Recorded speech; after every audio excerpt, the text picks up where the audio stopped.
რას გაძლევთ თქვენ ეს განმარტება და რაც ყველაზე მთავარია იძლევა ეს დამშვიდების საშუალებას, რომ ქიმიური ნაერთები არ იყო გამოყენებული საკუთარი მოსახლეობის წინააღმდეგ? იცით რა არის, როდესაც ხელისუფლება მიტაცებულია არალეგიტიმური პირების მიერ, იქ ვერანაირად ვერ დამშვიდები ვერც ერთი საკითხის გარშემო და მით უმეტეს, როდესაც საქმე ეხება მომწამლელი ქიმიური ნივთიერებების გამოყენებას. ხა მოდი დინამიკას გავყვეთ, როგორ დაიწყო ეს ყველაფერი. პირველი გამოქვეყნდა BBC-ს სიუჟეტი, შემდეგ გამოვიდა ბატონი გომელაური, ყოფილი მინისტრი შინაგან საქმეთა და განაცხადა, რომ კი ეს ნივთიერებები იყო, მაგრამ ნაყიდი იყო წინა ხელისუფლების მიერ, ანუ ლაპარაკი არის კამიძე. მან ეს თქვა, ამის შემდეგ გამოდის დღევანდელი მინისტრი ბატონი გელაძე და ამბობს, რომ ეს ნივთიერებები არ შეძენილა საერთოდ. ეხლა დღევანდელი ვერსია არის ამ ორის რაღაცა კომბინაცია. ანუ ნახეთ თქვენს, რომ ეს ის ნივთიერებები არ არის, სხვა რამეა და შეძენილია წინა ხელისუფლების დროს და თურმე რაღაცა 2007 წლიდან დევს საწყობში და არაფერი მოსვლი ან თუ გნებავთ 2009 წლიდან რამდენი ხანია გასული, ხო? ეხლა მოდით ესე შევხედოთ რა, წამალს რო ყიდულობთ აფთიაქში, ხო? მარტივ ენაზე რო ახსნათ. ყველა წამალს აქვს შენახვის ვადა, ხო? საკვე პროდუქტს აქვს შენახვის ვადა, რომლის შემდეგ ის ხდება უარგისი, ანუ იმ მიზანს ვერ აღწევს და რანაირად გადავწყვიტეს, რომ 2007 წელს შეძენილი რაღაც შეიძლება და გამოეყენებინათ. ანუ ნახეთ რა ხდება, აქ ამათ ესეთი სტრატეგია აერჩიეს, რომ მაქსიმალურად დააბნიონ ადამიანები რაღაცა ქიმიურ ტერმინებში, კოდებში, ქრონოლოგიაში, რომ რიგითმა ადამიანმა საქართველოს ჩვეულებრივმა მოქალაქემ ხელი ჩაიქნიოს და თქვას, მაინც არაფერი არ გამოვა.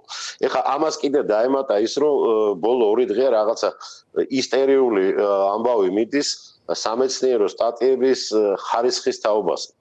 მაგრამ ის მოთხოვნა, რაც ყველას ჰქონდა, ну ყველა სახადმოაზროვნე ადამიანს და მათ შორის ექიმს იყო ის, რომ დაესახელებინათ აი ამ კონკრეტულ დღეებში, რაზეც საუბრობს BBC, ეს არის 2024 წლის ნოემბერი-დეკემბრის პერიოდი, რა გაურიეს წყალში, რა ნივთიერება. ამის თაობაზე სუსმა დღესაც არ ელაპარაკა. იყენებდითო. ანუ დატოვა ეს საკითხი. ნაშთიც არსებობდა, რაც ყველაზე მთავარია ამ ნივთიერების და რაც ყველაზე საინტერესოა, ახლა ჩვენ ChatGPT-ს კითხეთ, დავსერჩეთ და გუგლეთ, ახლა სპეციალისტი ქიმიკოსი არც მე არა ვარ, მაგრამ ამ დღეებში ძალიან ბევრი სპეციალისტს მეც ვესაუბრე.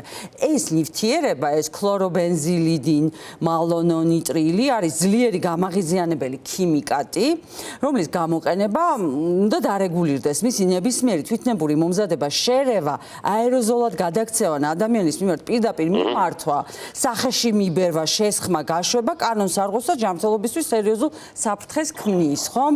და მთავარი მიზეზები, რატომაც არ შეიძლება ძლიერი ქიმიური დამწყრობა, წყალში გახსნილმა CS-მაც კი შეიძლება გამოიწვიოს თვალების ქიმიური დაზიანება და ასე შემდეგ. ეხლა აქ იცით რაზე მიდის აპელირება, ახლა ძირითადი, ანუ ასე ვთქვათ, ხერხემალი ამ სუსის განცხადების არის ის, რომ თურმე ეს ნივთიერებები, რაც მას დაასახელეს, ყოფილა ლეგალურად შემოტანილი და მათ ტრანსპორტირებაზე თუ შეძენაზე აკრძალვა არ არის. ეხლა მარტო მაგალითს გეტყვით რა, ყველამ ვიცით ნივთიერება ნიტროგლიცერინი, რომელიც უფრო ფართო ცნობილია საზოგადოებისთვის, როგორც სტენოკარდიის დროს გამოსაყენებელი საშუალება, ხო, ენის ქვეშ იდება ეს რა ქვია, ტაბლეტი. ხო და იგივე ნიტროგლიცერინი რო გადაიყვანოთ თხევად ფორმაში, ის არის უძლიერესი ასაფეთქებელი ნივთიერება, რომელსაც ჯერ კიდევ 100-150 წლის წინ იყენებდნენ სამთო ქიმიაში ქანების მოსაპოვებლად და ასე შემდეგ. ანუ არსებობს ორმაგი დანიშნულების ნივთიერებები, ხა. ის რომ ნიტროგლიცერინი ვთქვათ, რომელიღაც ფან კომპანია შემოაქვს და იყენებს მას გულის დაავადებების საკურნალოდ არ ნიშნავს იმას, რომ ეს თხევად ფორმაში უნდა გადაიყვანოს და ვიღაცა აფეთქოს, ხო? აი ესეთ აბსურდთან გვაქვს დღეს საქმე. ისე რომ აქ თავარი ამბავი ამ ყველაფერში ის არის, რომ ამ ხელისუფლებას, ეგრეთ წოდებულ ხელისუფლებას, რომელსაც არანაირი არც ლეგალური ძალა არ აქვს და არც პოლიტიკური ლეგიტიმაცია, როგორც ქვეყნის და შიგნით გარეთ არ აქვს, მათ მიმართ ნდობა ვერ იქნება. უბრალოდ ვერ იქნება. ამიტომ ეხლა სუსის რასაც სუსმა რაც არ უნდა თქვას და რაც არ უნდა გამოაცხონ, მას ჩემთვის და ძალიან ბევრი ადამიანისთვის ღირებულება არ აქვს. ამიტომ ვითხოვთ, რომ უნდა ჩატარდეს საერთაშორისო გამოძიება. დღეს სხვა შორის გავრცელდა Amnesty International-ის განცხადება ზუსტად ამ თემაზე. ეს ძალიან კარგი იქნება თუ Amnesty International და მსგავსი ორგანიზაციები ჩაუდგებიან ამ ინიციატივას სათავეში, მით უმეტეს არსებობს გაერო სტრუქტურები ქიმიური იერარქიისგან დაცვასთან დაკავშირებით და მიზარგძალოსთან დაკავშირებით მათ შეუძლიათ ამის გაკეთება. უბრალოდ თავარია პროცესი დაიწყოს, ეს არ იქნება ხანმოკლე ამბავი და აი როგორც კი ეს არალეგიტიმურები მოშორდებიან ხელისუფლებას და გვეყოლება უკვე კანონად არჩეული ხელისუფლება, მაშინაც კი მე ვფიქრობ, უნდა ჩატარდეს პირველ რიგში საერთაშორისო გამოძიება, რომ რაიმე ეჭვები არ დარჩეს რაიმე მიკერძოებულობის შესახებ. ფაქტი ის არის, რომ ხელისუფლება დღევანდელი მდგომარეობითაც აი სუსის განცხადებიდან გამომდინარე სრულიად დაბნეულია, თავს ვერ აბამს ლოგიკას ვერანაირს. აქედან გამომდინარე გვიყვება სხვადასხვა ვერსიებს, დიახ. კი, აი სამივე ვარიანტი მოვისმინეთ, რაღაც ერთი, მეორე და მე ამათი კომბინაცია რაღაცა ნაჯვარი, მესამე ვარიანტი დღეს.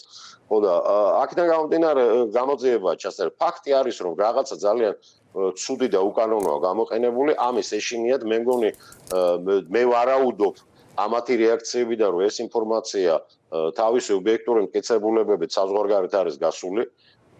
ამიტომ ეხლა ყველანაირად ცდილობენ, რომ რაღაცა პარალელური რეალობა შექმნა.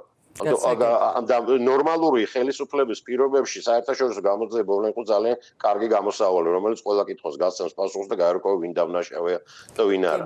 მანერად ეს ამათ შერჩებათ, ეს იარლიყი ძალიან დიდი ხნის განმავლობაში. მაგრამ პრობლემა ის არის ვიციან რა გააკეთეს გამიგეთ. კი ბატონო, გეთანხმებით. ძალიან დიდი მადლობა.